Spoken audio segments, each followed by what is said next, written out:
श्री वेंकटेश्वर भगवान विष्णु के दशावतारों में से 9वें एवं 24 अवतारों में से 23वें अवतार माने जाते हैं। उन्हें गोविंदा, श्रीनिवास, बालाजी, वेंकट आदि नामों से भी जाना जाता है। ऐसा माना जाता है कि विष्णु ने कुछ समय के लिए स्वामी पुष्करणी नामक तालाब के किनारे निवास किया था। यह तालाब तिरुमला के पास स्थित है।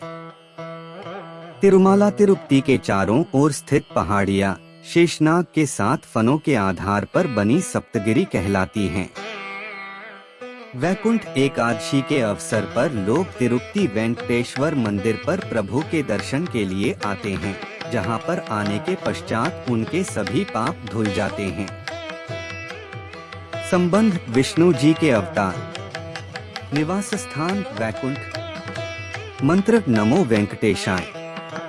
अस्त्र शंख चक्र। प्रतीक नाम। जीवन साथी पद्मावती। सवारी गरुड़। क्षेत्र दक्षिण भारत।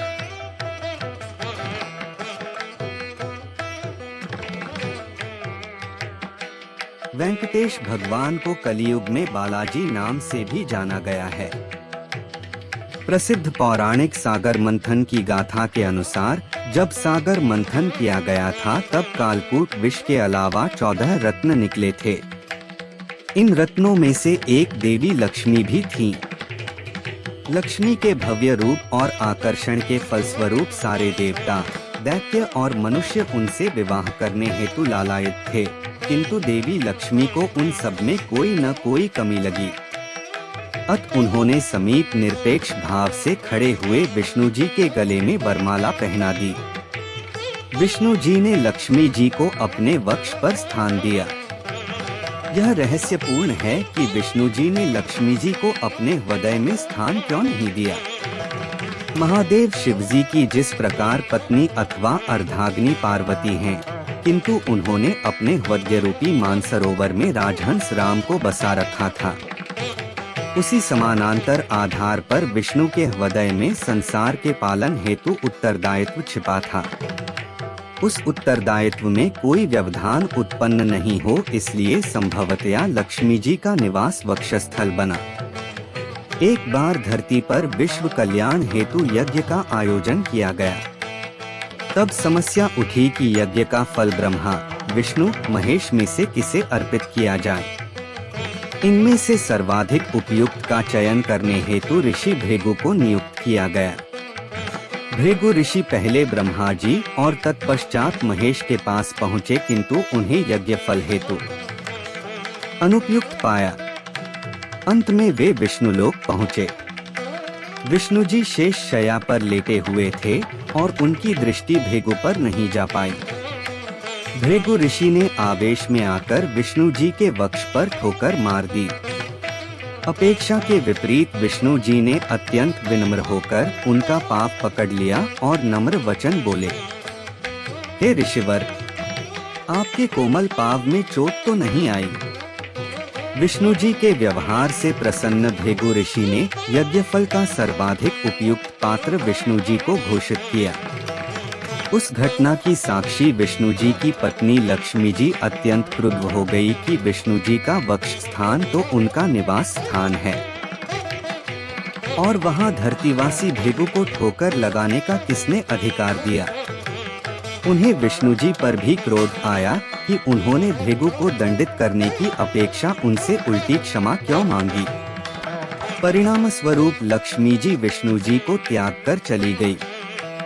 विष्णु जी ने उन्हें बहुत ढूंढा, किंतु वे नहीं मिली। अंततः विष्णु जी ने लक्ष्मी को ढूंढते हुए धरती पर श्रीनिवास के नाम से जन्म लिया और संयोग से लक्ष्मी ने भी पद्मावती के रूप में जन्म लिया।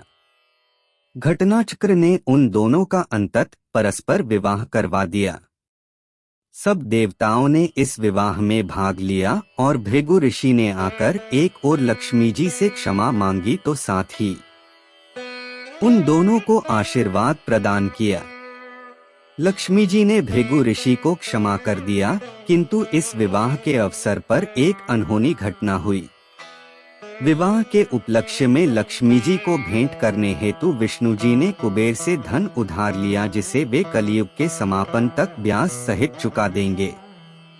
ऐसी मानता है कि जब भी कोई भक्त तिरुपति बालाजी के दर्शनार्थ जाकर कुछ चढ़ाता है तो वह न केवल अपनी श्रद्धा भक्ति अथवा आर्त प्रार्थना प्रस्तुत करता है, अपितु भगवान विष्णु के ऊपर कुबेर के ऋण को चुकाने में सहायता भी करता है। अत विष्णु जी अपने ऐसे भक्त को खाली हाथ वापस नहीं जाने देते हैं। जिस नगर में यह मंदिर बना है उसका नाम तिरुपति है और नगर की जिस पहाड़ी पर मंदिर बना है उसे तिरुमला श्री प्लस मलय कहते हैं। तिरुमला को वेंकट पहाड़ी अथवा शेषाचलम भी कहा जाता है। यह पहाड़ी सर्पाकार प्रतीत होती हैं, जिसके 7 चोटियां हैं जो आदि शेष के फनों की प्रतीक मानी जाती हैं। इन 7 चोटियों के नाम क्रमशः शेषाद्रि, नीलाद्रि, गरुडाद्रि, अंजनाद्रि, वृषभाद्रि, नारायणाद्रि और वेंकटाद्रि हैं।